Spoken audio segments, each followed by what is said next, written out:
You don't actually need help ignoring people. You just think you need permission to do it. Because if we're being honest, you already want to ignore them.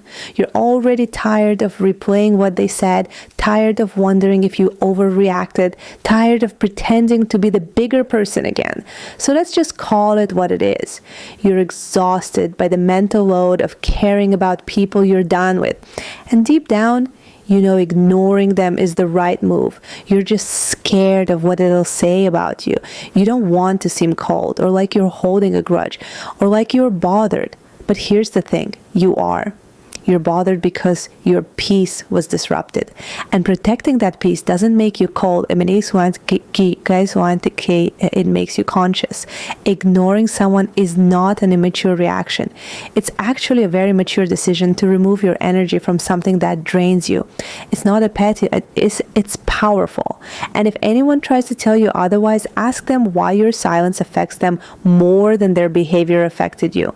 Ignoring people isn't about pretending they don't exist. It's about choosing to stop explaining yourself to people who are committed to misunderstanding you. It's about no longer offering your softness to people who clearly prefer chaos. It's about realizing that your presence and attention is a privilege, and not everyone is meant to have access to it. That's the art of it. Ignoring people isn't passive, it's active, it's deliberate. It's you saying, I see everything. I just don't owe you a response.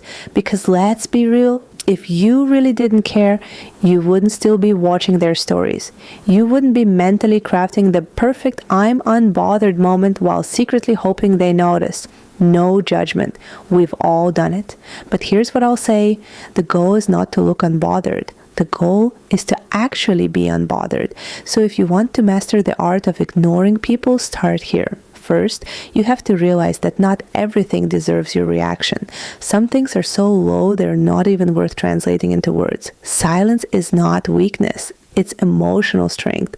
It's you choosing to rise above instead of digging your heels into drama that doesn't even match your vibe. Second, you don't have to explain your distance. If someone didn't notice how close they were to losing you, they don't deserve an announcement when you finally leave. Ignoring people isn't about playing games. It's about protecting your energy from people who've already shown you they'll mishandle it. Third, not everyone gets a front row seat just because they knew you in a past chapter. Sometimes the kindest thing you can do for yourself is upgrade your boundaries without sending a memo. You don't need to have a dramatic fallout or a long paragraph explaining how you feel. Some people simply expire in your life, and that's okay. Fourth, don't mix closure with some kind of needed contact. You don't need one last conversation. You need one clear decision. Closure isn't something they give you. It's something you choose for yourself. And fifth, start romanticizing your peace more than you romanticize being understood. You're not hard to love. You're just done settling for confusion. You're not mean for ignoring people. You're just done over-explaining yourself to people who don't listen.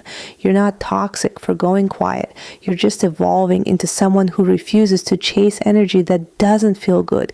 And listen, ignoring people doesn't mean you hate them. It just means you love yourself more. You're allowed to be gentle and grounded and still have standards that cut through noise like a knife. You're allowed to be a warm person with a cold shoulder for people who cross you. So no, you don't need to be louder. You don't need to clap back. You don't need to prove a point. Sometimes the most powerful thing you can say is nothing at all. Let them wonder why your energy left the room. Let them sit with the silence. Let them feel the absence of access to you, because while they're watching your stories, you're out here building a story worth watching. And trust me, nothing is louder than a woman who's no longer available for the things that once triggered her. That's not avoidance. That's evolution. Love you no matter what.